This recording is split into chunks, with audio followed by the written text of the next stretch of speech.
action! Most Americans do not think about Japanese culture a lot beyond the first things that tend to come to mind, such as anime or anime-style comics known as manga, and typically combine these two subjects as one thing, or even mistake those entertainment styles to represent Japanese culture inclusively or as a whole, when in fact that's not the case at all. Their culture is rich with traditions and social nuances that should be understood better by Americans who love and regularly interact with Japanese media and desire a deeper connection to Japan, as well as those who just like learning about other cultures.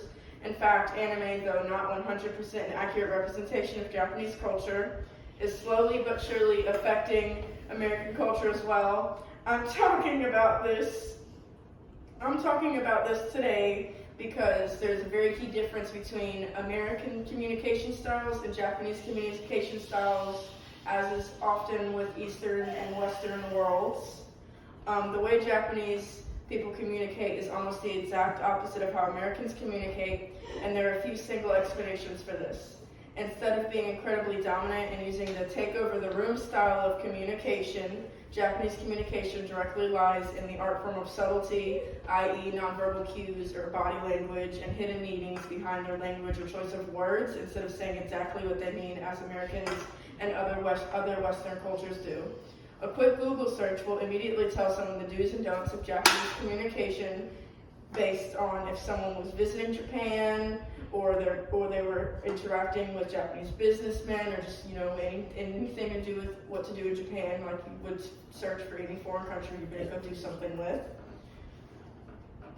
These two groups would not normally go together in most other settings with Japanese, but they do in fact actually go together, because any of the websites that the Google search brings up all insist on one major thing. Japanese communication is extremely subtle and is in fact one of the most well-known indirect communication cultures. That indirectness kind of makes sense due to the fact that for almost Japan's entire existence it was directly influenced by China and Korea, which also had heavily indirect communication styles.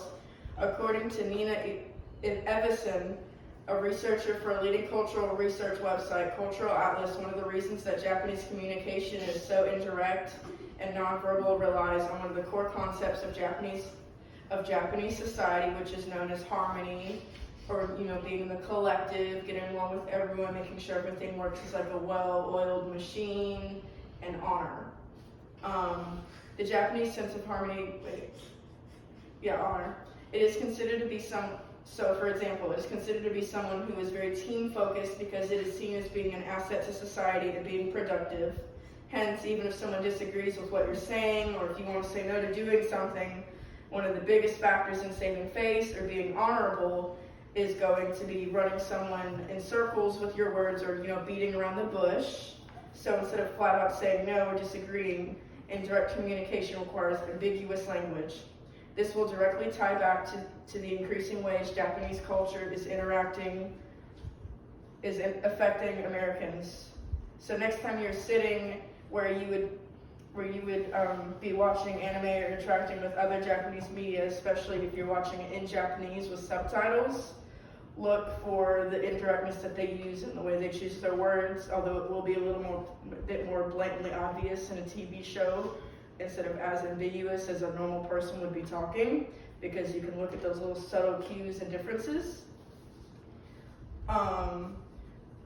Yes, but body language is a very important thing. Americans still use it, everyone uses it, but the Japanese people rely a lot more on body language than they do on their words.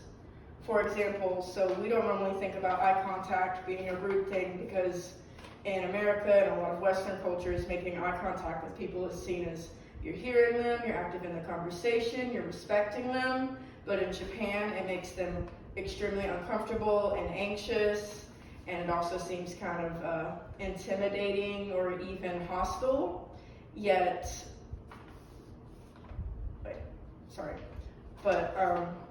Ironically, this ends up working out better for people with anxiety or in the autistic community if they go and visit an indirect communication style culture such as Japan, because for someone such as myself who suffers from both of those things, not having to make eye contact will make things a lot easier to communicate with people and a lot less awkward and anxious and uncomfortable just in general. But another part of body language that plays a big part in Japanese communication is something we wouldn't even think about, such as utensils. So everyone knows that in Asia, and a lot of, Japan's part of Asia, a lot of the countries use chopsticks to eat their food. So, for example, if you just stab your food upright in a bowl, that's actually considered very rude because it's only done at funerals and it represents the death of someone.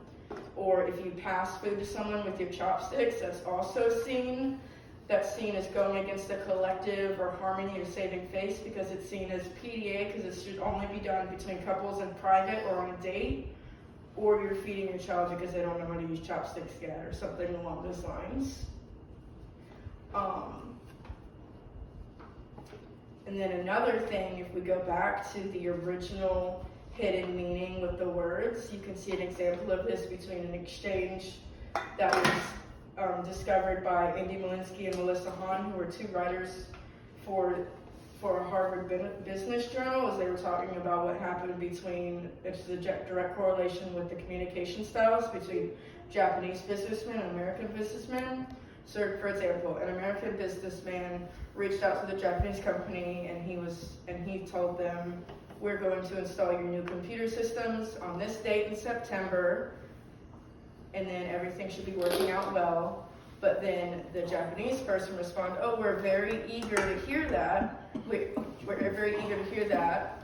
And the American businessman took it as something that was as something just normal, yet the next day when he got into work, he had heard from his boss that the Japanese businessmen were extremely upset because when they said eager for the arrival of the new system, they actually meant that they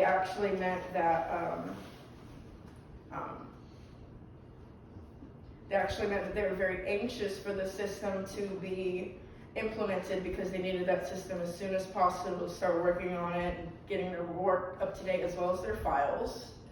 And there are many, many more different examples I could talk about, but at the end of the day, it's always good to think about how you communicate with people. Even though Japan is an indirect communication style, it's good to use that in everyday life too. Maybe not so much as ambiguous in saying you're eager when you mean anxious, but just choosing your words a little more carefully or using more body language so that it's easier for everyone involved to figure out how you communicate. That way you can communicate with people of all cultures and not just your fellow Americans or Western cultures, but as well as Japan and other people in Eastern cultures.